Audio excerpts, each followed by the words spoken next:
I'm Matt Handy, and you're listening to My Last Relapse. How's it going? Pretty good. Okay, cool. Thank you for coming. I really appreciate it. Yeah, thanks for having me. Yeah, and I'm really excited for this, actually. So, tell me a little bit about you. So, first, though, Dr. Shaw, which you know, he always says that nobody escapes their childhood unscathed. Right. So it's a good place to start. Okay. Okay. All right. So, I think I'm the fourth kid of five. Okay. And just had twin brothers. Mm-hmm. And so they kind of all hung together, both hung together. They are 5 years older. Sister who is 4 years older, and then me. There was a gap because there was a son who didn't make it, and then me. And then I have a younger sister. And so kind of always felt like the oddball because I wasn't one of the boys. They said, hey, go tell the boys. They weren't talking about me. They were talking about my twin brothers to come and help or whatever. And, you know, my sister was more of a maternal type of a presence in my life. That's my older sister. And then my younger sister was kind of like we were equal, you know. So the kids, you would do stuff with the kids. So anyway, I kind of grew up just not feeling like I really fit in a whole lot, starved for acceptance. And so I found myself doing stuff to try to get that acceptance from not only my siblings but everyone around me. As a young age, I remember being in the playground, playing with the other kids, and just getting really creative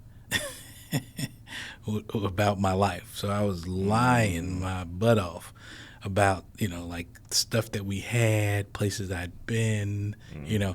And so I think it was more fantasy. I was trying to be more fantasizing about what type of life I could have. I would change my accents or try to, you know, just be somebody else. That's fun. Sounds familiar? Yeah. Yeah. So I think that's kind of where it started.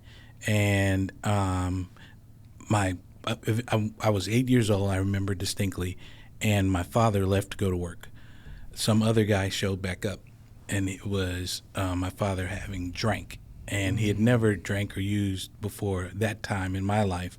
And so it was a rapid decline. Wasn't very long after that. He lost his job. We lost our house. We had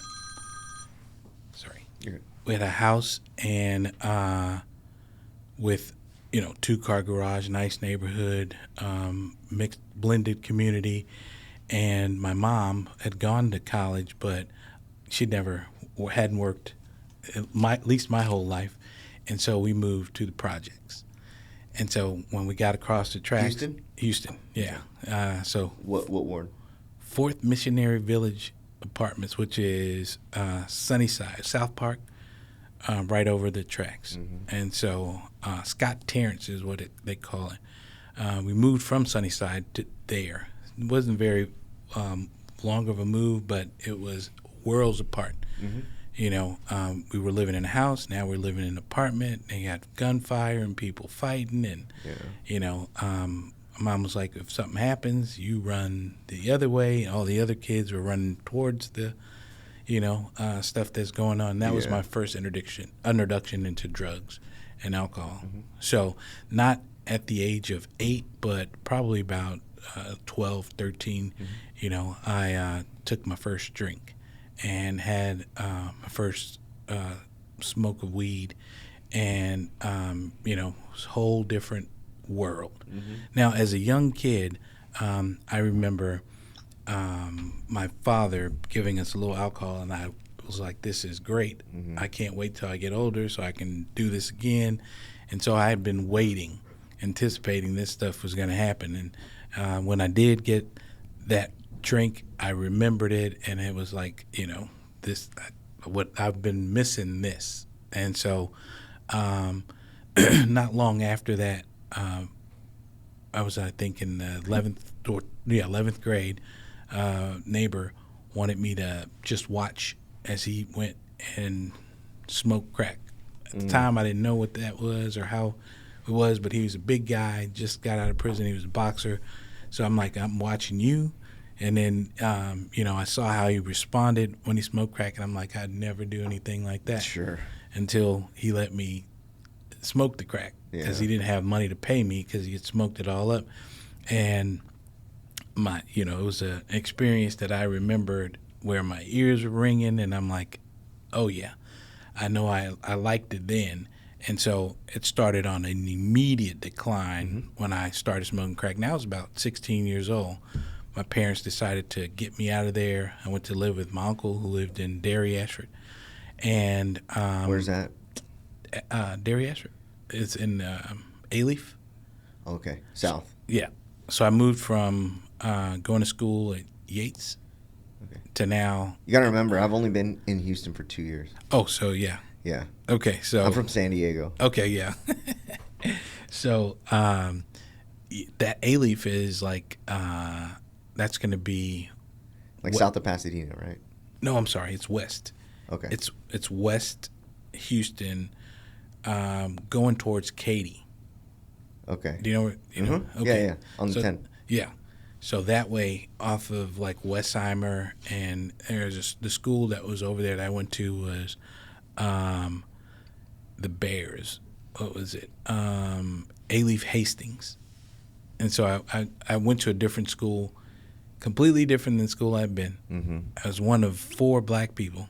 Oh boy! In the whole school. So now I'm reliving that childhood trauma of trying to fit in, and at 16 in high school. In high school, yeah. Oh yeah. Yeah. So it was rough. Now that was the opportunity that I got introduced. I thought I'm leaving the drugs, but I got introduced to a whole new type of drugs, Sure. a whole new level of drugs, and now it was acid, and then there was, meth. And snorting cocaine instead of smoking crack and stuff like that, and a lot of pills, like a laundry list. What's in the medicine cabinet? I don't know. Well, bring it all, and then we'll figure it out later, kind of thing. That I was introduced to these kids that were in that area, and so things went on like that for a while. I did have some problems because I was having problems adjusting. Mm-hmm. Getting adjusted to the new school and to the new family because I moved with my uncle and aunt. They didn't have any kids, but soon got pregnant. So late in life, they're pregnant. They're getting ready to have their own kid, and I'm, whacked out and not behaving well at all. I've broken rules. And so they said, that's it for us. We're gonna cut our losses here, and you're gonna need to go back and live with your mom. Do you want water? No. Yeah, I would probably. And so what eventually happened, should I continue? Yeah, hold on. Okay.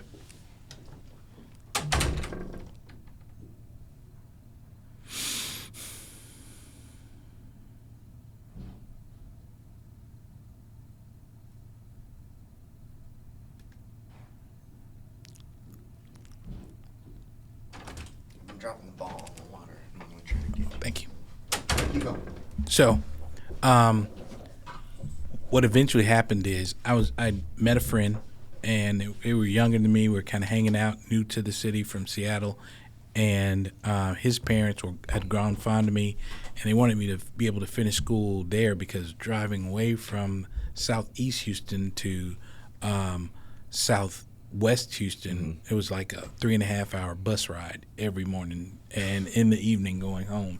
And then I had a little job working, so I was, way past exhausted at Kroger's. And so they let me stay with them. And, it seemed that everything was okay with that. However, we were culturally different, because it was a white middle-class family, and I was a black guy from the hood trying to fit in that type of dynamic. Some Fresh Prince dynamic. That's it. That's Fresh. And then, the husband and the parents had just got married. The dad had just gotten the son full time, and they were trying to work on their relationship.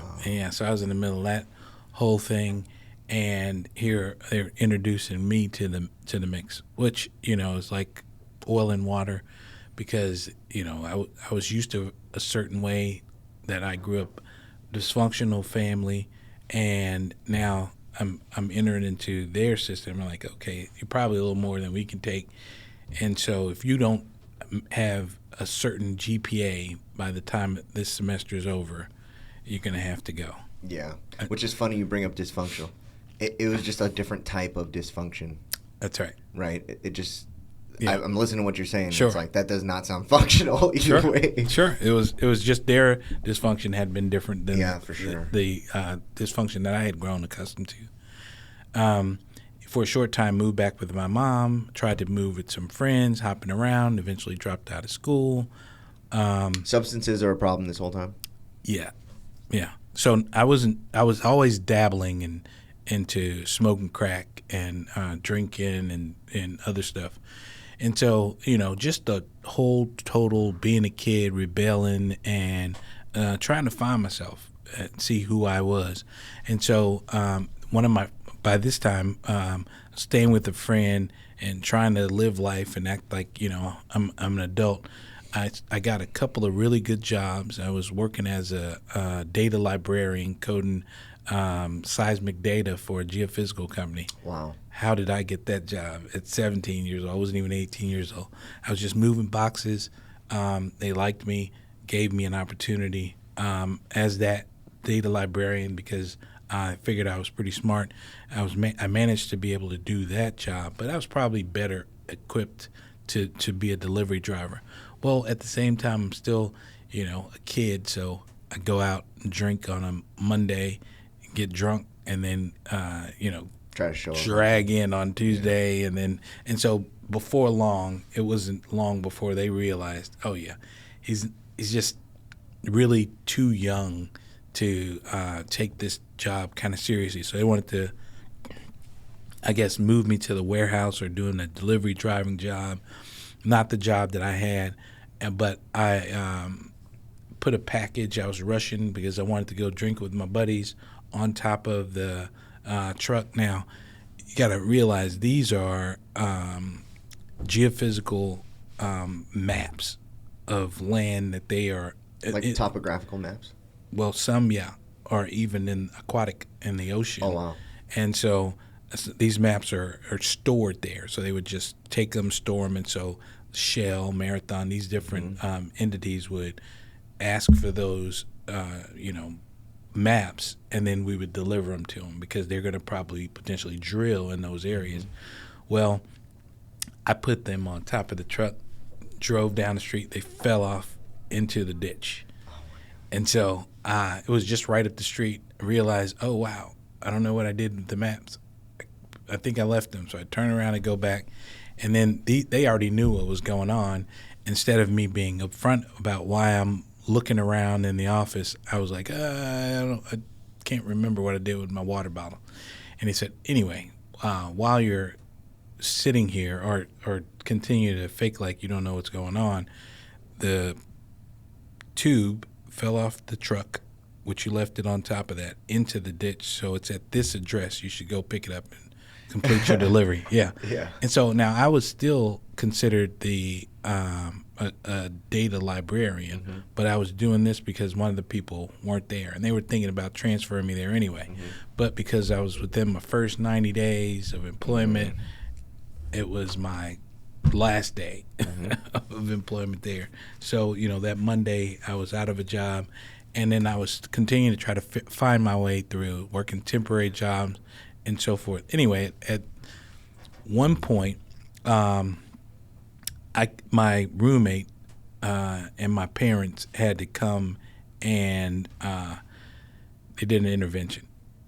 Like, I don't have a problem, I'm just drinking a little, hanging out, but now they found out that I'm doing crack, right? And so this guy showed that I wanted to crack more than I wanted to establish a relationship with my parents or go home. At this point, I was in straight up geek mode, and he let them see that. And so Was off the treatment for the first time. Went to Synacor. What year is this? This is that's a good question. I think it was like 87. Wow. Yeah, 87. Yeah. In 1887. And so I go to Synacor. Back then, it was a different program. It was a work program, right? It was a TC. Yeah. Yeah. So my first experience with recovery or anything having to do with recovery was a TC. And, I was voluntary. This program is 18 months, stipulated by the courts, really harsh rules. And so it was in Fort Worth, Texas. Hey, trip out on this. Do you know what Delancey Street is? Yeah. So I went to Delancey Street for 3 years. Oh, wow. Yeah. How'd you like that? They're still gaming. Wow. They're still gaming. Sure. 6 days a week. Sure. Oh, for wow. 3 hours a day. That's what I'm saying. Yeah. Yeah. So, that whole thing didn't work for me.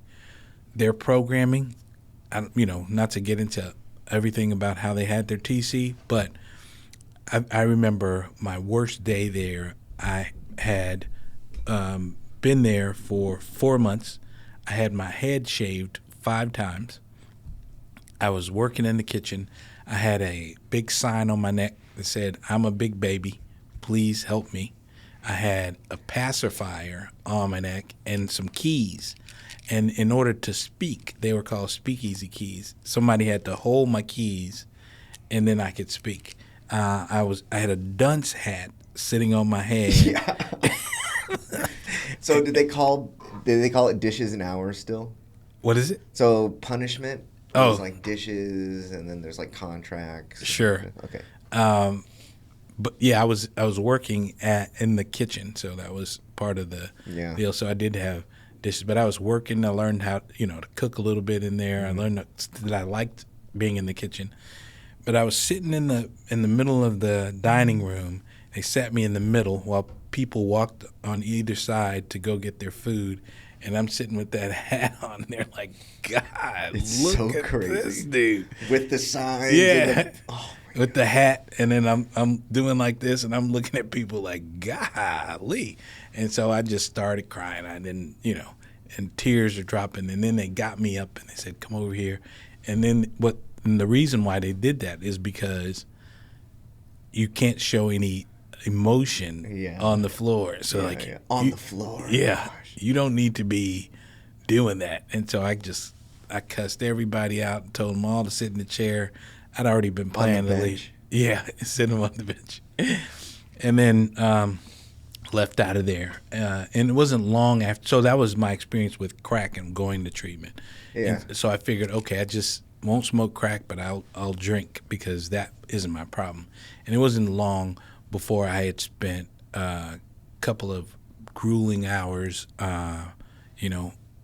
or days in the hospital for pancreatitis on different occasions. So the doctor says, "Hey, listen, man, at your age, where you are now, if you keep drinking the way you're drinking, you're not going to make it another couple years. So my suggestion to you is you stop drinking alcohol altogether." And I'm like, "So you're saying I can only drink beer?" Because of course he didn't mean that I couldn't drink anything anymore. And so eventually I went to treatment for alcohol. The math makes sense. Yeah. Yeah. Yeah. He says subtract alcohol. You're like, so just beer. That's right. Yeah. And awesome. from alcohol, I was able to get some links of sobriety, but within that, to now I was pills. Went to the dentist and he gave me some pills. I'm like, oh yeah, I can take pills. It's not alcohol or crack. Yeah. Won't be a problem. Sure. And and that sent me on a whole nother spiral. So, I had times of sobriety thinking that I could do it different, not really accepting what I was hearing in the rooms, which is, that it's not the substance, it's the thinking. It's my thinking that's the problem. And so eventually I had to come to terms with that. Yeah. It's a symptom of the problem. A symptom of the problem. That's right. And so eventually I decided to take the program seriously. Now, by this time, I had gotten into marriage and with her? No. Okay. So my marriage was I was working in a restaurant, and the hostess in the restaurant, beautiful Indian lady, came in, and I saw her. I'm like, that's going to be my wife. I was convinced the moment I saw her that she would be my wife. And I told the guy in the bar that's I just saw my wife. I didn't even know her name. I had never seen her up close. I just saw her walk across the hall. But within I think 3 weeks, I was dating her. And then it wasn't long after that I asked her to marry me, and she accepted.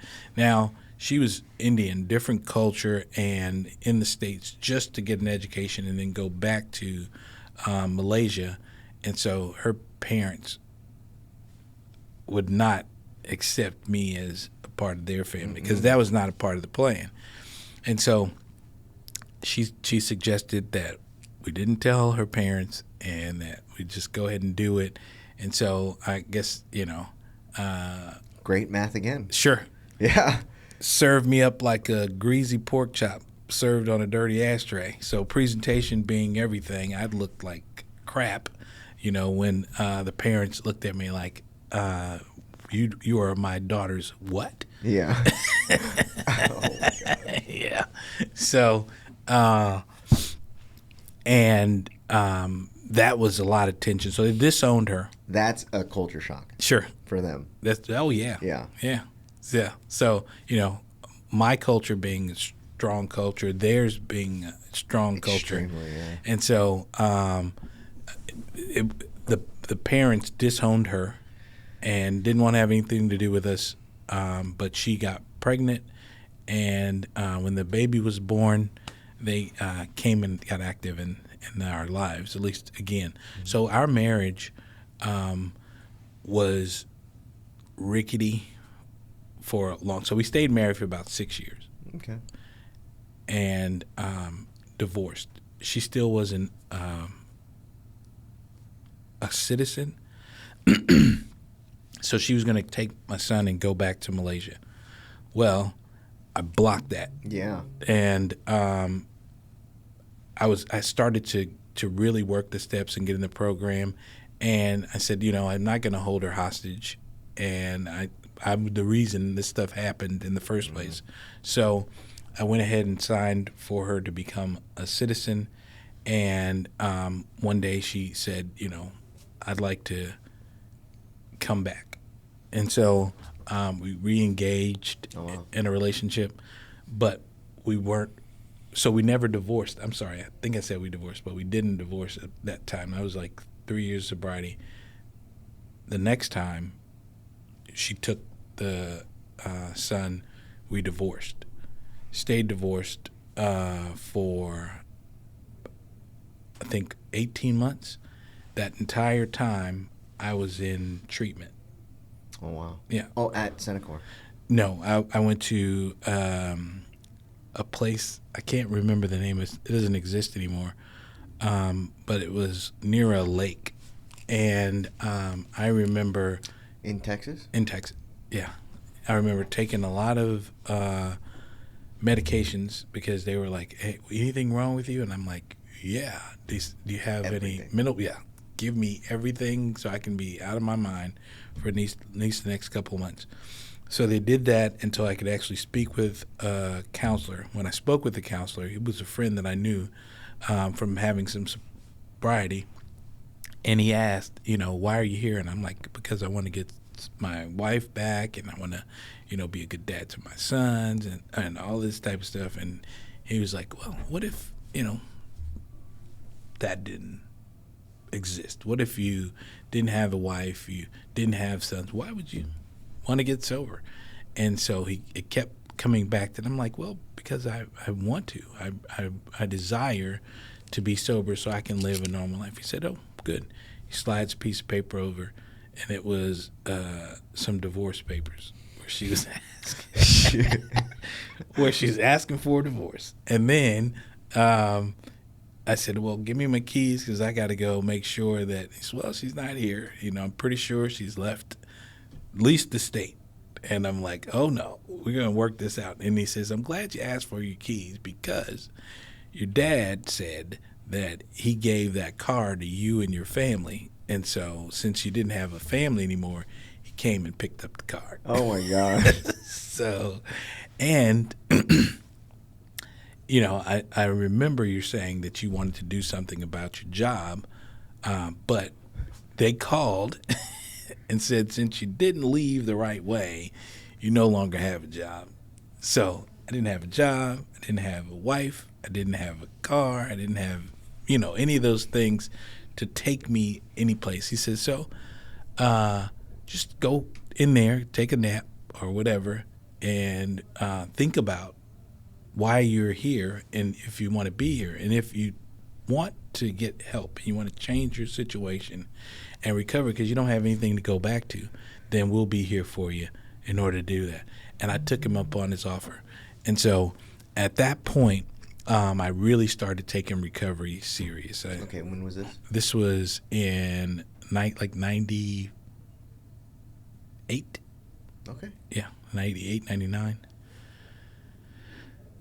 I started taking, this was 2000. Okay. Yeah, this was 2000, early 2000. And so I'm messing those dates up again. So it was like 90, it was 98. It was 98. And I started to take my life serious, do some stuff, turn my life around. And so we were divorced 18 months, started dating, and got remarried. Isn't that crazy? Double dipping. Triple. Triple. Right. Gone back, gone yeah. again.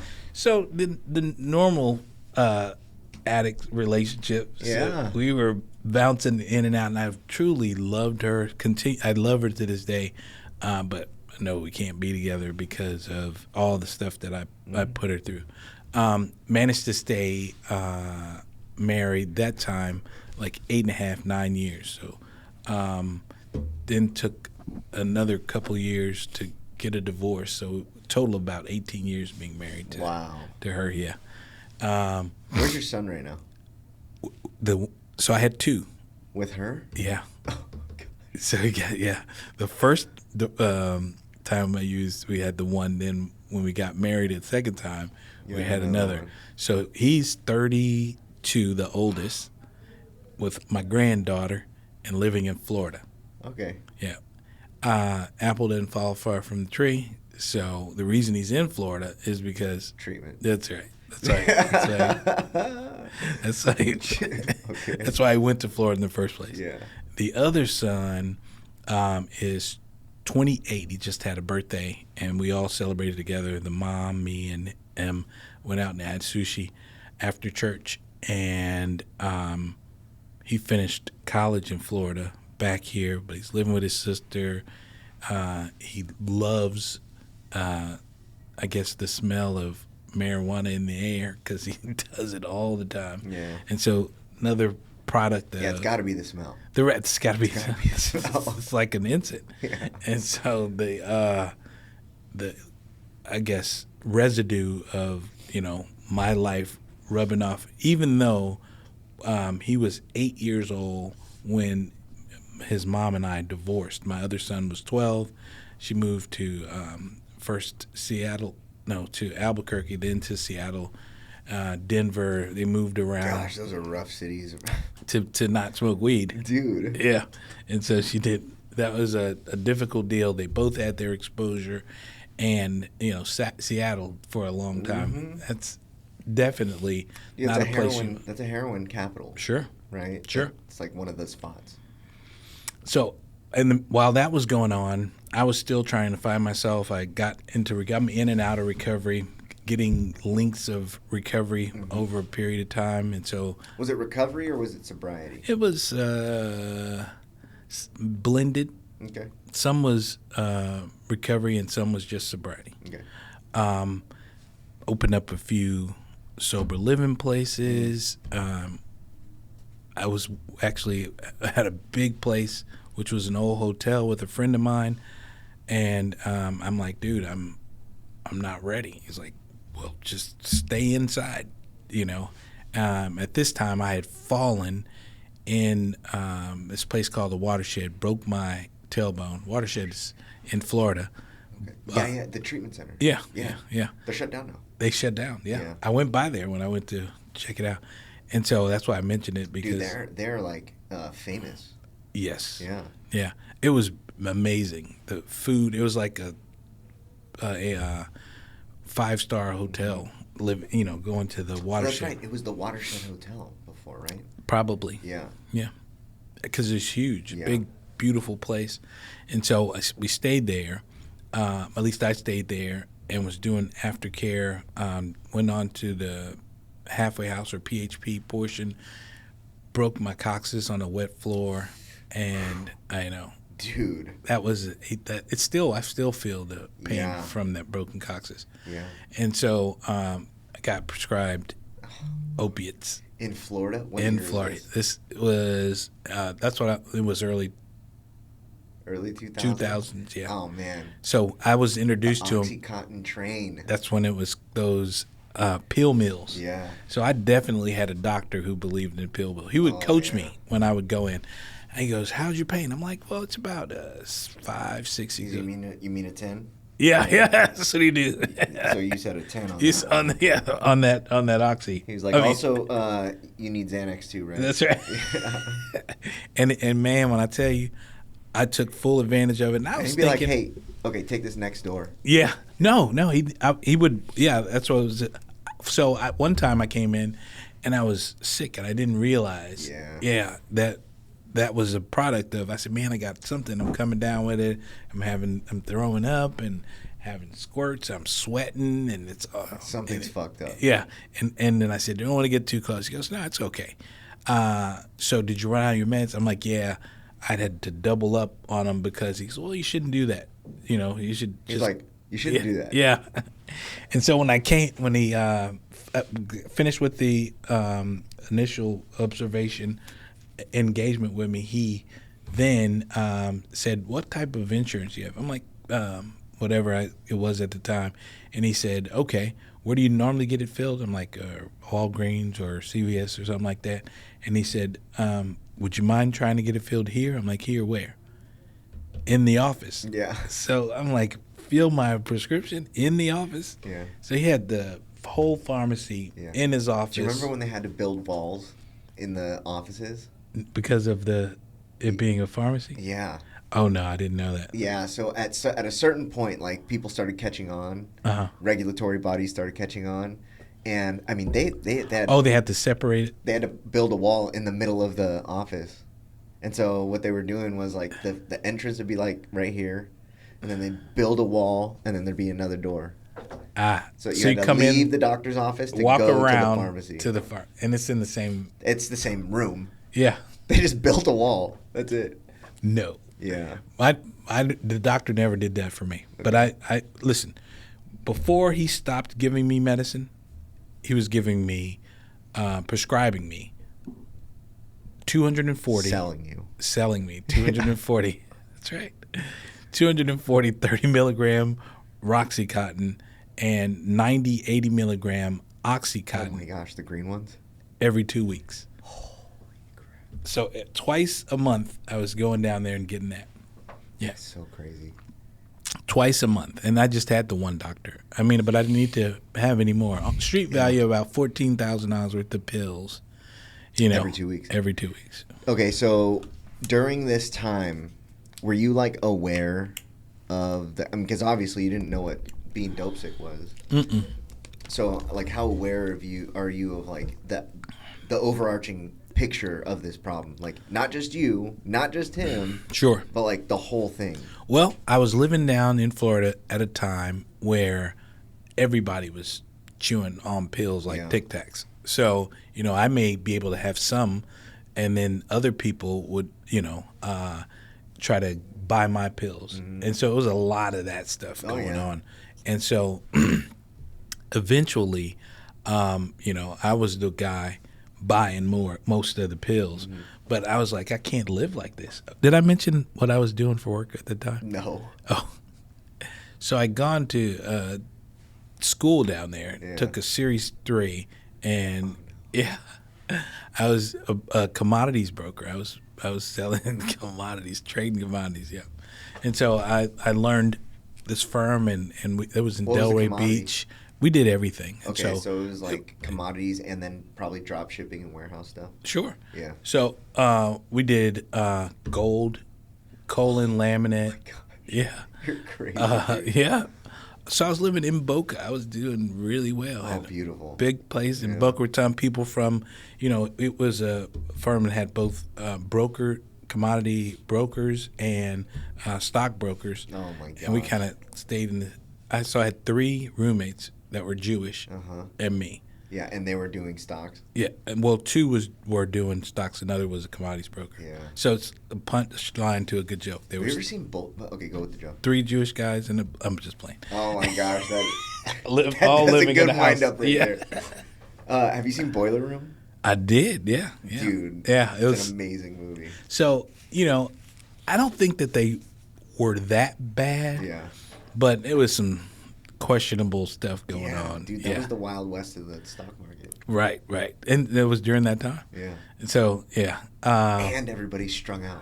Everybody. Like on Adderall and pain pills. So can you imagine in the bathroom, everybody's what they're doing? Yeah. Where I was at my job. The back of the toilet just has a powder. Yeah. Crazy.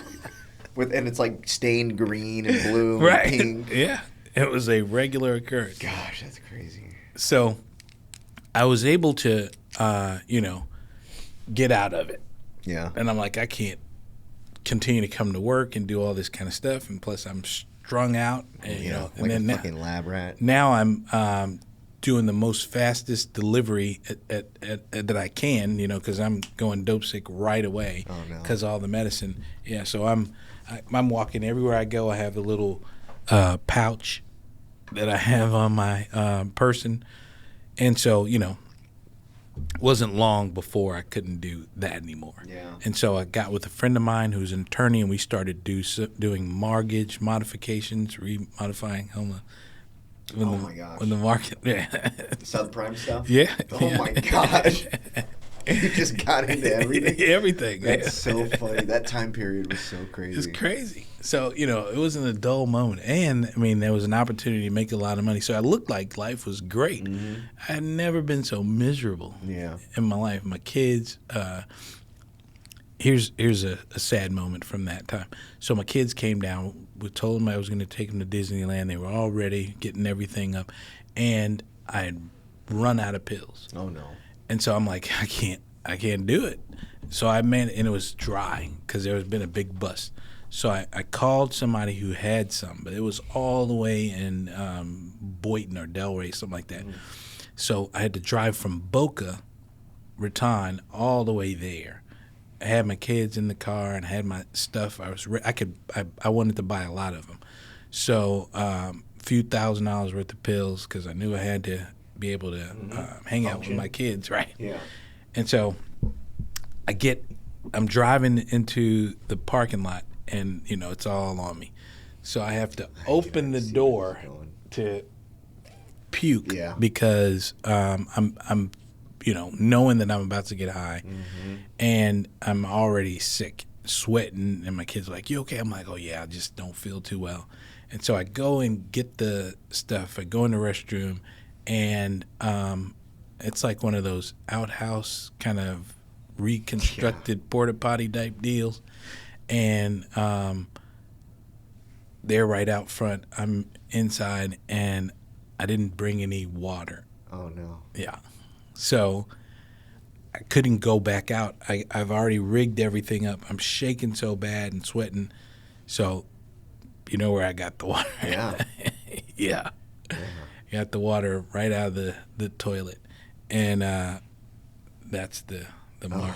Wow. So when I shot it up, I felt sick right away. Yeah. Because I shot up MRSA. Oh my gosh. Yeah, gave myself the worst staph MRSA, yeah. infection you could possibly have. What is that? Medication resistant something. Something or another. Yep. And so, gosh, that's so funny. oh yeah, and so eventually, you know, my roommates were like, "Dude, you are way gone." Yeah. You know, we've been looking at you the past couple days. You had the kids, and it wasn't a couple days. It was that day because I was trying to get my medication, but they had arranged for my wife a ticket to go to New York, and so they I went to do something, I think, and I was trying to purchase, I think, the tickets for them, and they were gone. Kids on a plane, already left. I'm like, again. Yeah, wait, I'm good. I took care of his stuff. My life was a mess. Yeah. You know, and I wasn't in any position to be parenting my kids at that time. Anyway, that's when I got the paperwork for the divorce, you know, slipped under my door, and I guess because they told them where I was dodging the second server. inevitable paperwork, and that was our second and final divorce. What was it, third? Third separation, second divorce. Second divorce, that we did have. So after that, I wanted to do something about it. So I went to treatment, and this is treatment number 4? like 5. Okay, 5. Yeah. And in this situation, I was just kind of roughing it out. Yeah. But they put me on Suboxone. Okay. And so I stayed on Suboxone about a year and a half. And I said, you know, I don't want to take Suboxone anymore. Is there a way to get off of Suboxone? And so they tapered me all the way down until I was off Suboxone. It was a couple of months, and I used again. You know, because I figured, got to test it to see if if it still feels the same. Of course. And I'm like, you know, I don't want to go back down the same road. So then the doctor, because at this time the doctor was still testing to see if I was clean months after. So he did that for 6 more months after. He says, because those are the most difficult times when I can get high. When you're taking Suboxone, you don't get high. You just know that the Suboxone is going to block the opioid, euphoric feeling. Yeah. So in this situation, I went ahead and stuck to the protocol and got all the way off of it again and didn't return to that addiction until I came to Houston. And then once I came to Houston, my father got cancer. Oh, boy. I managed to talk to him about, you need these medications to help with your, and my dad was like, no, I don't need those medications, but he'd already got them prescribed from the doctor, so all these pills are coming in, and I'm back on the Tic Tacs. Yeah, back on the Tic Tacs. Wow. And this last time, what I did is I said, you know, I have to leave this situation because it's not going to change. So I left from caring for my father, and my son was in town. By this time, I'm caring for my son, oldest son. He got in trouble in Seattle, playing with his friends, used a BB gun and shot the neighbor across the street, and they were, you know, now targeting him. And so to keep him from exacerbating that situation, for sure. he released him to me. His mom says, okay, he can't stay here anymore. And so he came to live in Houston. And then, you know, I saw myself doing the thing that I promised I'd never do, which was be like my dad, who gave me my first drink and smoked the first joint. We smoked crack together, me and my dad. And my son and I were at a friend's house, and we were snorting coke. And then he woke me up the next day and said, hey, Dad, you got some more of that coke? And I'm like, oh, my God. You know, so that was it. I said, yeah, it's in my pant pocket. You can have it because, son, I promise you I'm done with that. And that was it. That was the last time I did coke, opiates, any of that. So I did, after that, drink in order to detox properly because I didn't have anything to detox with. I had a box of chicken, a blanket, and a room and a fan, and just kind of sweated it out. Went through the whole process, worked, and for about a year, I just stayed dry. Yeah. And then I said, I know my routine and behavior. I'll eventually go back to it. And so I started to make meetings. And this first meeting I went to, it was the Recenter. I heard a guy speaking, and I'm like, Charlie G, good guy. And I'm listening to what he was saying, and I'm like, man, we have a lot in common. And so when the meeting was over, I didn't see his face until afterwards. And he said he was getting ready to go to another facility. And I said, can I go with you? And he said, sure. And so I did. And after that, I said, would you like to have dinner or, so we can talk some more? He said, sure. So we went and we talked, and he eventually became my sponsor, and he sponsors a lot of guys. We still are connected today, but that started my path. After I finished the steps with him, I said, okay, so now what do you want me to do? He goes, I want you to work the steps. I'm like, I just finished the steps. He goes, no, I want you to work the steps with someone else, and when you finish those steps, then you should probably work the steps. So I've been doing that and taking his word on how to continue to be effective. While I was, I think I had a couple of years sober, I saw a radio show, and the guy who was doing the radio show wanted me to be on it, and he wanted me to talk about, recovery and how that looks. And I'm like, there's a lot of guidelines. I don't want to fall out of the parameter of what I can talk about. And so how do you do that? Making sure that you don't breach any of those. With a story like that? I don't know. Yeah. Because that's what the FAA, right? No, I mean with using. I'm sorry, with AACANA, that type of stuff. Oh, traditions. Sure. Yeah. So what I did is asked him, could he show me like the person FCC. Before? Sorry, the FCC. So I actually managed to see the film of the person who'd done it the week before, and it happened to be Miss West. Oh, wow. Yeah, and so she started talking about peer support and what that looked like. I'm like, I would love to do that. My father's sick at the time. I'm no longer caring for him. I'm kind of working on my own sobriety and staying sober and going to meetings and that.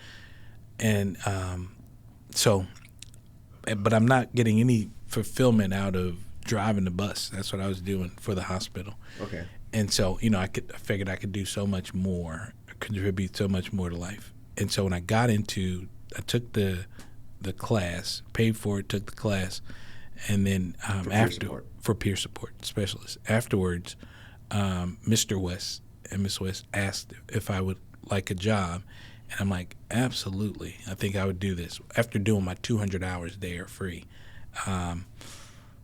then they offered me a job that was paying about $25,000 less than I was making driving the bus. I'm like, I'm already not making any money driving the bus. Now you want to offer $25,000 less than what I'm making? And I said, can I think about it? And they said, sure, take as much time as you need. Next day, I came in and said, I'll do it. And I did. So I did the show. I'm sorry, I did the training, did the class, and started to work for them. And then when I tell you it was fantastic, it was great. Working with peers peer support, the whole nine has been something that has changed my life. And so now I'm working not only with United, which is working with some guys. Working in our organization, helping with people who may be, using opiates, providing Narcan, doing presentations and training. But I'm also working with kids on our Spark grant, where I get to work with prevention. And so I did the Archway thing, worked with those guys. I worked with PDAP with those guys, and now I'm doing what I really love, working with kids, but getting them before they get into some major trouble. Yeah, preventative measures. So, well, that's what's up. Yeah. Okay. So, what organization are you part of now? Center for Recovery and Wellness Resources. Yeah. So, what do you guys do? So we are a RCO, recovery oriented. Recovery Community Organization. Recovery Community Organization. Sorry, phone call. Recovery Community Organization, and we provide all different types of services. Yeah. And so we're working with about 6 different grants, about a little over $2 million in disposable funds that we're working with just through those grants. And have several different facilities that we are partnered with, the City of Houston, a lot of collaborative efforts that we have, even some senators and so forth, that we're doing work with, jobs. And so what we do is the initiation stage of change. We meet with the participant and then stabilize them and get them ready to go out and, Continue meet the world. Stages of change. Sure. So you're talking about initiation of the stages of change. Where are you meeting them? Right where they are. So sometimes we go into like places like the Cheyenne Center, and there's 2 different programs. Their DISH program. We'll meet them on Friday, and then on Thursday we meet the TDCJ crowd, which is Texas Department of Criminal Justice, and work with those guys. We work out of the multipurpose centers, so like at the Sunnyside Multipurpose Center or the 5th Ward Multipurpose Center. Right off the freeway, right? Right off the freeway, yeah. And we're doing a lot of great work. So, like I say, we work with kids, the adults. We do things like anger management, trauma-informed care, a lot of different services that we provide there. Aerobics, all recovery. We have, what else? We do smart recovery. We do the Winter Circle. So people have their choice of, their pathways that they would like to, whatever the pathway they choose. Yeah. We as peer support will support them in that pathway. They create their wellness plan. We walk with them as they, get to where they're going. And so how long have you been with them? It's about 6 years, 6.5, almost 7 years. Okay. Have you noticed that the landscape of peer support has changed recently, like drastically? Absolutely. Okay. So I have this theory that peer support will change the way that people interact with treatment, probably over the next 5 years. Because you can see it where, like, every corporation, every university, every court, every specialty court, hospital, everybody has peer support. Some type of introduction to peer support. Yeah. So, in the past, it wasn't something that was widely accepted. There wasn't a lot of peer support or helping in that manner. Now, they see the value of peer support. It was always, LCDC or some type of clinician, and then perhaps a sponsor, but that missing component of peer support wasn't there. And now they're starting to utilize it in many different venues and avenues that didn't before. And so that's why now I think the launch of training has gone to another level. And so with the Center for Recovery and Wellness, we're doing lots of training and capacity building. And so we have a workforce grant where we're training individuals. It could be TDCJ in order to help and work in their community. Some young adults, 18 to 25, who can coach. And there's a facility or a church, the St. John's United Methodist Church downtown just built, I think it's about 165-bed unit for kids or young adults who've aged out of foster care. And they'll be able to go in and support their own peers with peer support.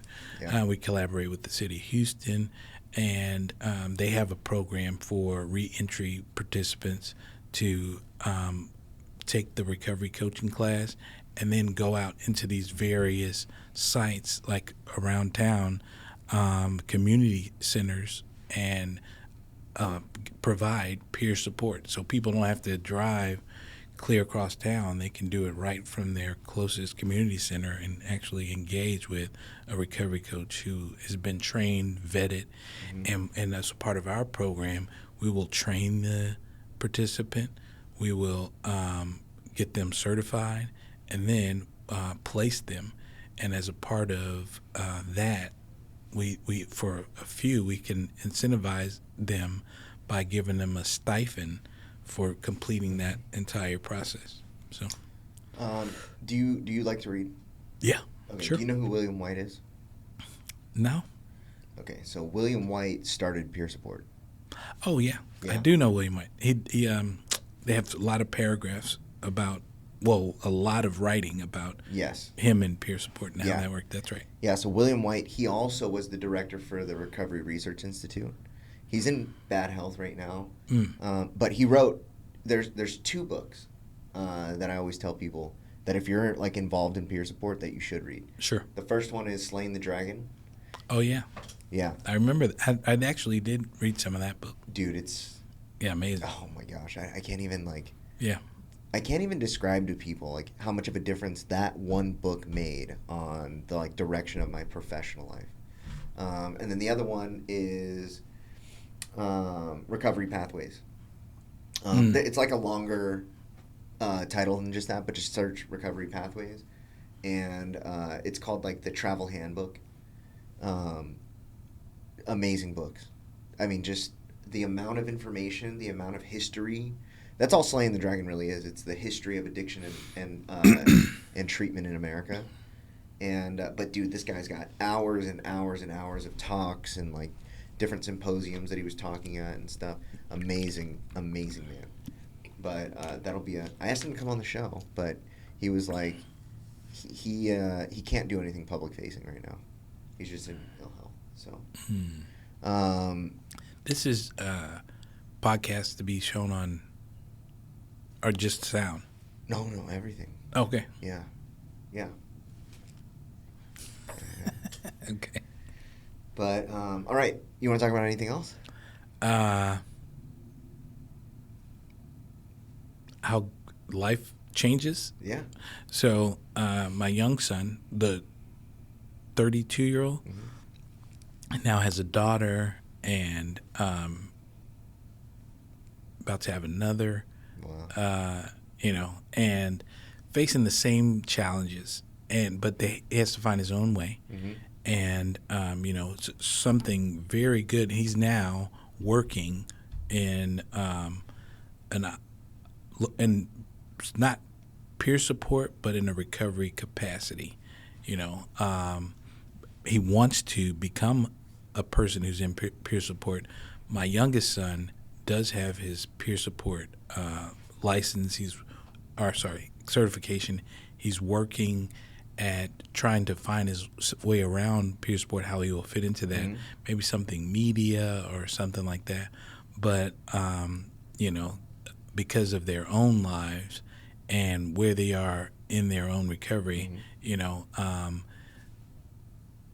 the youngest is kind of not really pursuing it until he really starts to delve in to what his target behavior that he wants to work on is. Mm-hmm. Does it involve the incense that Yeah. he likes to put in the air? Yeah. And so those are some things. Yeah. Well, that's an interesting thing too, because of like the core belief system of, Oh, sure. and it's like we can't tell them.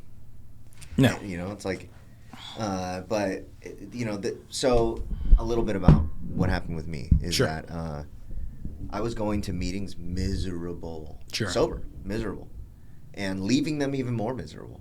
Like, dude, there was something missing. There was something wrong. And worked the steps, had sponsees, had a good sponsor, and I just couldn't figure it out. Nobody could figure it out. And for a while, it was just like, do I just not want to go? So I'm making myself miserable. Like, is that what's going on? And then I met my mentor, only Navy SEAL in the history of the world, that after he got kicked out of the SEALs for steroids, picked up a fentanyl, Adderall, Xanax, like just a crazy habit, and was going to jump into a volcano to commit suicide. Wow. Joined the French Foreign Legion to get himself straight. And now, 5 years later, now a couple of years after he got out of that, he made a whole business model around just helping men with fitness and mindset and all this stuff, right? So I meet him, and he tells me, like, dude, you're going to relapse. Like, if you go to another meeting, I wouldn't be surprised if you relapsed. I was like, okay, what do I do? He was like, go to the gym. He was like, it was like 10 o'clock at night. He goes, go to sleep, wake up as early as you can, do some push-ups, go to the gym, and then call me. I was like, okay. And I just haven't stopped doing that. And then I found peer support, right? And then I started the treatment center. And then, now I certify sober coaches. And, my whole recovery is built on peer support and working out. Wow. Yeah. And so, the multiple pathway approach and really, initiate the initiation stage of the stages of change. Sure. I think there's a lot of missing the mark around when recovery starts, because a lot of people, when you go into the program, it's like you have to be abstinent to start the work. Peer support is like, we don't give a fuck. Like, we can start the work right now. Sure. Meet them right where they are. Mm-hmm. And so, and what I have noticed is that, for me, I'll take my story. You couldn't have gone under the bridge and told me you can start being in recovery today if the only option is you have to stop doing that. There was no way. Right. But if somebody would have told me, you can be in recovery today, you just have to start working a plan of action. I'm like, okay, this sounds doable, right? So what I've noticed is that as the shift starts taking place in the industry, I think will end up happening is that more people will initiate that first stage of change. And I think more people 20 years from now will be in recovery than probably ever before. Sure. And I think peer support. So in Colorado, they implemented their state certification in 2023. And they had a 34% drop in overdoses year over year. And they are attributing it to peer support. Wow. Yeah. Yeah. And so it's like, as it becomes more known and prevalent, people that really aren't aware of the treatment industry are aware of peer support. I think that it is a definite complement to what's been going on. Mm-hmm. And there's been a lot of the reason why is because a clinician can give a treatment plan on, okay, these are the things that you need to treat what's going on with you mentally, physically, and emotionally. Right. And then you have a sponsor that's going to give you some steps, some guides in order to help you with your life spiritually.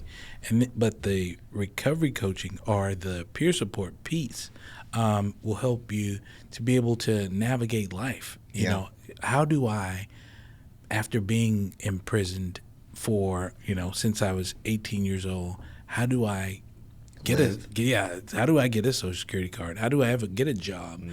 How do I get trained to do any of that? How do I write a check?